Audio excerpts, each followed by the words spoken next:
Kehadiran anggota Satgas di program TNI Manunggal Membangun Desa ke-110 menjadikan warga semakin akrab dengan personil di lapangan. Seperti yang dilakukan Kopral II Imam Haryono, Anjang Sana di rumah peternak sapi.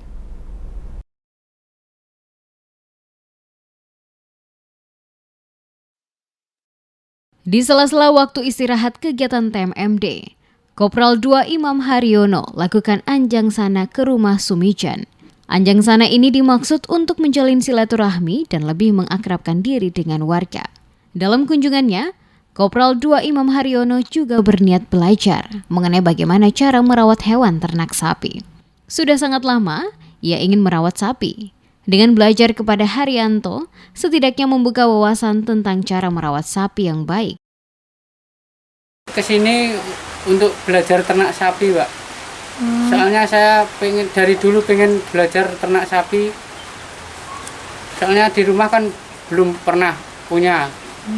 Rencananya mau beli untuk ini sementara belajar dulu sama Pak Sumijan.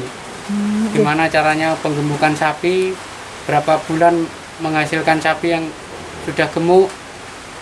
Untuk itu saya mumpung ada kesempatan kesempatan belajar sama Pak Sumijan. Kopral II Imam Haryono mengaku senang selain melakukan tugas di Desa Jatimulyo, ia juga mendapatkan ilmu mengenai peternakan sapi.